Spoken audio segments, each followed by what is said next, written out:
ٹھیک، اب اگلے سوال کی جانب چلتے ہیں۔ بعد السلام، پوچھنے والے نے یہ پوچھا ہے کہ آقا صاحب، کیا والدین کی زندگی میں ان کی موجودگی میں ہی ہم ان کی جانب سے عمرہ اور حج ادا کر سکتے ہیں یا نہیں؟ اس کی وضاحت فرمائیے۔ دیکھیں، عمرہ جو ہے وہ چونکہ واجب نہیں ہے۔ عمرہ جو ہے وہ پاکستان میں جو رہتے ہیں یا سعودی عرب سے 82 کلومیٹر دور رہتے ہیں، جو حج تمتع انجام دیتے ہیں، ان پر صرف مالی استطاعت کی وجہ سے عمرہ مفردہ کبھی واجب نہیں ہوتا، وہ مستحب ہی ہوتا ہے۔ تو مستحب عمل جو ہے یہ عمرہ مفردہ آپ زندہ والدین کی طرف سے بھی کر سکتے ہیں اور مرحوم والدین کی طرف سے بھی کر سکتے ہیں۔ اسی طرح مستحب حج ہے، وہ آپ زندہ والدین کی طرف سے بھی کر سکتے ہیں، مرحوم والدین کی طرف بھی کر سکتے ہیں۔ لیکن واجب حج جو ہے وہ زندہ کی طرف سے صرف اس صورت میں کر سکتے ہیں کہ اس میں جسمانی استطاعت نہ ہو، یعنی ڈاکٹر نے منع کیا ہوا ہے، ہارٹ کا مریض ہے یا کسی بھی وجہ سے حج کرنے کے قابل نہیں ہے، پھر وہ کسی اور کو نائب بنا سکتا ہے۔ باقی مستحب حج کر کے اس میں کئیوں کو شامل کر سکتے ہیں، زندوں کو بھی، مرحومین کو بھی، اسی طرح عمرہ مفردہ میں بھی۔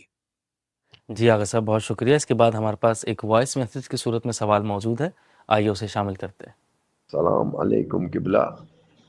میرا وعلیکم ایک السلام سوال یہ ہے ورحمۃ کہ جیسے نماز پڑھ رہے ہیں آدمی، فجر میں جماعت میں ہے اور وہ خدا نخواستہ گر جاتا ہے، چکرا کہیں یا کچھ، وہ دوبارہ نماز پڑھے گا یا پیچھے ہٹ کے اپنی الگ پڑھ لے جماعت کو چھوڑ کے؟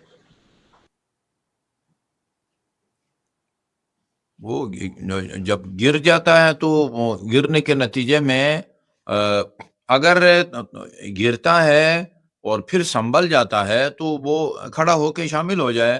صرف گرنے سے نماز باطل نہیں ہوتی۔ ہاں، پشت کی طرف قبلہ ہو جاتا ہے، انسان کا وضو ٹوٹ جاتا ہے، یا فرض کیجیے جسم نجس ہو جاتا ہے، وہ ایک الگ چیز ہے۔ ویسے ہی ایک آدھ لمحے کے لیے گر جاتا ہے اور پھر قبلہ رخ بھی ہے اور سیدھا کھڑا ہو سکتا ہے تو پھر ٹھیک ہے۔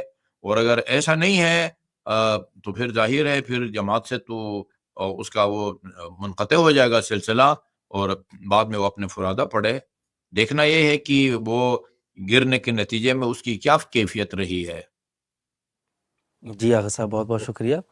ہمارے پاس اگلا سوال موجود ہے اور پوچھنے والے نے بعد السلام یہ سوال پوچھا ہے کہ آقا، ہمارے عزیز و اقارب میں ایک شخص ہے اور وہ یہ کام کرتے ہیں کہ لوگوں سے وہ انویسٹمنٹ کے نام پر پیسے لیتے ہیں، مثال کے طور پر 1,00,000 روپے یا 2,00,000 روپے، اور 6 مہینے کے بعد یا 8 مہینے کے بعد یہ وعدہ وہ کرتے ہیں کہ اس سے 2 گنا زیادہ رقم وہ انہیں واپس لوٹائیں گے، اور وہ یہ کام کرتے ہیں۔ ان کا کوئی کاروبار ہے، اور کیا کاروبار ہے، کیا ڈیٹیل ہے، کیا کام کرتے ہیں، اس کی وضاحت وہ نہیں دیتے۔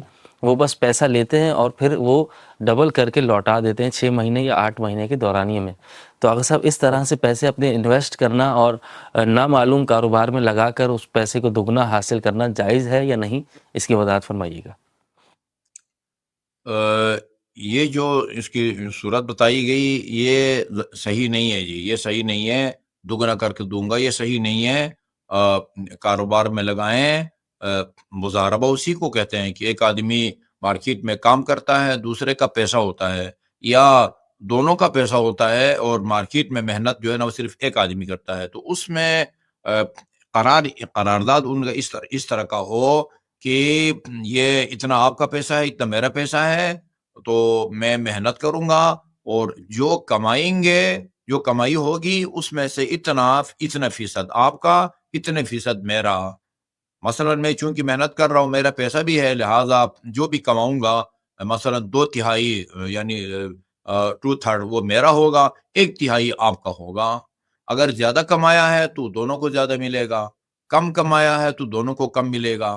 لیکن یا مثلا وہ جو ہے نا وہ آدھا جو ہے نا وہ جو ہے نا 50% پرافٹ آپ کا ہوگا، 50 میرا ہوگا۔